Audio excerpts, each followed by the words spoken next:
Ito po ay patungkol sa nangyaring operasyon ng ICC. Nasangkot po or nasali ang mga sundalo natin sa ginawang operasyon ng ICC investigators sa Pilipinas. Ay inutusan sila na magpapalit ng peso to dollars. 2 maleta na ang bawat maleta ay may nilalaman na 56 million pesos. Ipinapaarating sa kanila ni Sunny Trillanes. Wala silang ibang in-interview na mga witnesses, kundi ang mga tao lamang na pinapadala ni Sunny Trillanes. At ibinigay kay Sunny Trillanes ang pondo para sa pag-asikaso sa mga ICC investigators na ito. Kaya naman po, lahat ng sasakyan na ginamit, lahat ng hotel accommodations ay sinagot Saldico at saka ni Sunny Trillanes. Dollars. 2 maleta na ang bawat maleta ay may nilalaman na 56 million pesos. Ipinapaarating sa kanila ni Sunny Trillanes. Pesos. Ipinapaarating sa kanila ni Sunny Trillanes. Wala silang ibang in-interview na mga witnesses, kundi ang mga tao lamang na pinapadala ni Sunny Trillanes. At ibinigay kay Sunny Trillanes ang pondo para sa pag-asikaso sa mga ICC investigators na ito. Kaya naman po, lahat ng sasakyan na ginamit, lahat ng hotel accommodations ay sinagot Saldico at saka ni Sunny Trillanes.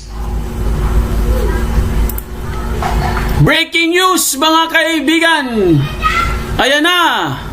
Ex-Marines kasama ni Gutesa or ni Sergeant Orly Gutesa mga kaibigan, itinuro po mga kaibigan.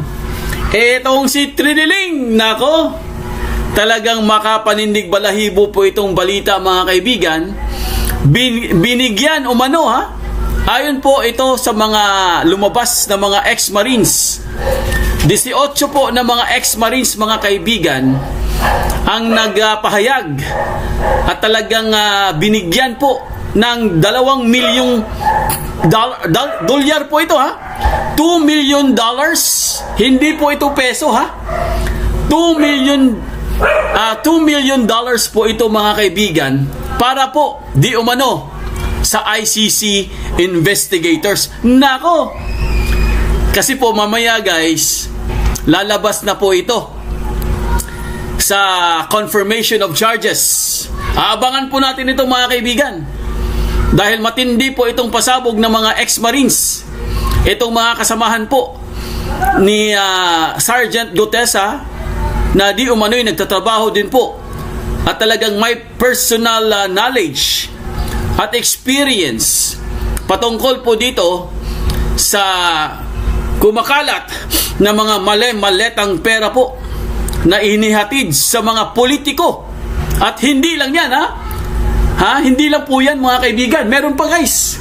Ito pong si nagngangalang Padre Damaso, ito pong si Flavie, ito pong si Father Flavie ay binigyan din ng pondo ni Saldico. Nako, kaya pala panay ang hukay ni Padre. Kaya pala panay ng hukay sa sementeryo etong si Padre Damaso. Nakatanggap din pala mga kaibigan na pondo galing po kay Saldico. At hindi lang yan, meron pa guys, meron pa. Nako, ang dami naman yan. Ito pong dating congresswoman ng Marikina. Nako, ano bang nangyari dito guys? Ito pong si Teacher Stella. Maletang pera po inihatid sa bahay ni Teacher Stella. Ayon po yan sa mga ex-Marines na lumantad po kanina mga kaibigan, at marami po silang expose patungkol po dito sa kumakalat ng mga maletang pera. Nako, talagang bistado na po sila dito mga kaibigan. Wala na po talaga silang magawa dito guys. Ewan ko lang po kung ano po ang kanilang magiging reasons dito o kaya dahilan. Hindi pa po nagsasalita ang mga bangag, ang mga Malacanang, Hindi pa nagsasalita, wala pa silang sinasabi. Siyempre guys, inaabangan po dyan si Palingkera kung ano po ang kanyang magiging pahayag dito. Dahil lumabas po ang mga pangalan. At lumabas din po mga kaibigan, ang pinakahihintay ng lahat. Ito po ang ICC, mga investigador. Kaya pala may picture si Trililing. Kasama niya si Karim Khan. Grabe mga kaibigan, dito po natin malalaman guys kung ano po ang ginawa nito mga ICC sa Pilipinas. Talagang nagpakasasa po sila, sa kaban ng bayan. Siyempre, saan ba galing yung mga mali-maletang pera na yan? Galing po yan sa kaban ng bayan. Kaya nga, yung 2025 budget po, appropriations, ang pinakamaduming budget sa kasaysayan ng political history ng Pilipinas. Kaya po mga kaibigan, sana po maimbestigahan at ipatawag itong tatlong personalidad na lumabas ang pangalan. Nako. Kung pwede lang ipatawag si Bangag, ipatawag din sa Bangag. Ito po isa-isahin natin Sunny Trillanes, sabi po ng mga ex-marines. Yari ka dito, Trililing. Stella Kimbo, pinangalanan ka rin. Nako, kailangan mo rin magpakita. At syempre mga kaibigan, ito pong si Father Villanueva. Anyari, Padre. Kaya pala, kaya hindi po nakakapagtaka mga kaibigan kung bakit ganun na lang po ang kanilang pagdepensa dito sa mga bangag, itong sa mga loyalista, mga pinklawan, mga dilawan, kung ano-ano pa mga pangalan nila. Talagang kahit anong maling ginawa nila mga kaibigan, kahit lantaran na po ang pagnanakaw sa bayan, lantaran ang korupsyon, hindi pa rin po sila umiimik. Hinahayaan lang po nila mga kaibigan. Yung pala, kasi nakinabang din sila. Lalong-lalo na po, etong si Kaning Sundalo, ang kahol ng kahol. Kaya pala yun nakakapagtaka, Wala siyang ginawa kundi kumahol ng kumahol. Wala siyang ginawa kundi siraan si Duterte, siraan si BP Sara, siraan lahat ng mga nakapaligid kay Duterte, kinasuhan si ganito, kinasuhan si ganyan. Puro siya kaso ng kaso. Yung mga kaso naman niya mga kaibigan, puro naman basura. Binabasura naman ng mga korte kasi po wala pong probable cause. Kaya po, dito talaga natin mahalata guys, na meron pala talaga silang tinanggap na limpak na salapi. Imagine niyo ang $2 million po ay nagkakahalaga po yan, kung hindi ako nagkakamali, nagkakahalaga po yan ng mahigit siguro nasa mga 50, mga 50 million siguro yan mga kaibigan, mga 50 million or 100 million. Kasi dalawa 2 million $2 million, Mga ganon siguro ang presyo niyan. Napakalaking pera niyan. At sobrang dami yan mga kaibigan. Paano mo itatago ang 100 million? Kasi syempre sa isang maleta, nagkakahalaga po ng 50 million. Kung dalawang maleta ang binigay para kay Trililing, para pang gastos daw mga kaibigan, Ito nakakagulat po guys. Talagang grabe po ang ginawa nitong mga ICC investigators na to. Pumunta sila sa Pilipinas para po mamasyal. Hindi pala para mag-investigate, mamasyal pala. Kasi po mga kaibigan, bayad lahat, bayad lahat guys ang kanilang mga ginastos. Sa transportation libre. Board and lodging, talagang 5-star hotel, libre. Lahat ng kanilang ginagawa libre. Kaya po mga kaibigan, hindi po nakakapagtaka guys kung paano po sila nakakuha ng mga matitinding impormasyon po para po dito kay Pangulong Duterte dito sa ICC. Kasi nakakagulat talaga Kaya nga ang sabi po dito sa mga iba pang mga magagaling na lawyers na suportado po ang ating Pangulong Duterte mga kaibigan, nagtataka din sila. Sino po ang insider?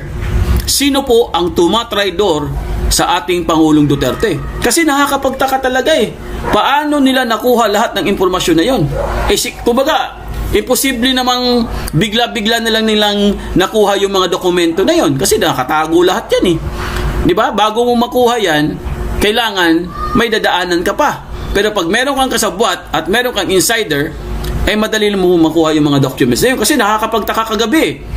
Marami pong nagulat, guys, dahil isiniwalat po nung kabilang kampo, no, itong prosecution na to, lahat ng kanilang mga clippings at mga documents. Saan po galing yun, mga kaibigan? Galing po yun sa isang insider, ang nagtraidor kay Pangulong Duterte. Ito pong nakalagay po dito, ang mga pasabog po ng mga ex-marines na kasama po ni Sergeant Gotesa. Ang nakalagay dito, guys, $2 million para sa ICC. Grupo ng mga ex-marines. Itinuro si Antonio Trillanes. Ibinigay kay Sonny Trillanes ang pondo para pag-asikaso sa mga ICC investigators. 2 milyon para sa ICC, grupo ng mga ex-marines. Lalong umiinit ang kontrobersya kaugnay ng investigasyon ng International Criminal Court ICC sa Pilipinas matapos isiniwalat ng grupo ng dating miyembro ng Philippine Marines ang umano'y paglipat ng milyong-milyong dolyar sa pondo na iniugnay sa ICC at kay dating Senator Sonny Trillanes. Nako, talagang mention na mention yung pangalan niya dito. Sa isang press conference na ginanap sa Green Hills, sinabi ng counsel ng grupo ng mga ex-marines na si Attorney Levi Baligod na may naganap umanong palitan ng $2 million. Humigit kumulang 115 million, no? 115 million po. Imagine niyo, guys, ganong karaming pera na sinasabing inilaan para sa pagkikipag-ugnayan at pag-asikaso sa mga ICC investigators. Siyempre, para maganahan yung mga ICC investigators, kailangan may padulas. Yeah, 'di ba? Ganun 'yan eh. Kailangan may grease money. Ibig sabihin, pampadulas. Ibang klase talaga itong bangag administrasyon na to. Talagang gamit na gamit si Trililing. Kaya pala, 'di ba, no? Talagang makakapagtaka po, mga kaibigan, kung bakit bigla-bigla na lang mong kumakahol, no? Bigla-bigla na lang kumakahol itong si Trililing, magugulat ka na lang eh. Oh, ito na naman si Trililing. Lumabas na naman. Yung pala, malaki din pala ang kanyang kinita. So, bukod sa issue ng pondo, iginiit din ng abogado na ang mga ex-marines na limitado umano ang naging saklaw ng ICC investigation. Ayon kay Baligod, wala silang ibang interview ng mga witnesses kundi ang mga tao lamang na pinapadala ni Sonny Trillanes. Dagdag pa niya, ibinigay kay Sonny Trillanes ang pondo para sa pag-asikaso sa mga ICC investigators. Ayon pa sa kampo ng mga testigo, ang pondo ay madalas umanong dinadalag gamit ang mga maleta at paper bags. Madalas na pag-deliver nila ng maleta at minsan mga paper bag naman ng mga pera. Dagdag pa, lahat ng pagkain sa sakyan, hotel at condominium units ay sinagot ng grupo ni Sonny Trillanes at Zaldico. Nako, nagtandem pa yung dalawa. Ang mga aligasyon ay kasunod ng pag-amin ng ilang ex-marines na naghatid umano sila ng mga maleta sa mga tirahan ni Pangulong Ferdinand Marcos Jr. sa Forbes Park at sa Paway, Ilocos Norte. Dahil dito, mas tumawak ang saklaw ng issue mula sa delivery ng pera hanggang sa umano'y impluwensya sa ICC investigation. Para sa kampo ng mga ex-marines, ang umano'y pagdaan ng pondo at limitadong pagpili ng mga testigo ay naglalagay sa alanganin ng kredibilidad ng ICC investigation. Sa oras ng pagsulat, wala pang opisyal na pahayag mula kina Trillanes, Zaldico sa Pangulo at sa ICC hingil sa mga aligasyon. So mga kaibigan, talagang matindi po itong pasabog na to, guys. Talagang involved talaga sila. Lalong-lalo na po itong ICC. Ngayon, ang problema dyan, mga kaibigan, mukha ang balita ko po, ha? Ito po, nabalitaan ko po ito kanina, no? Na ito pong affidavit or itong salaysay po ng mga ex-marines ay ipapadala na daw ito, ha? Ipapadala na daw ito sa mga international community.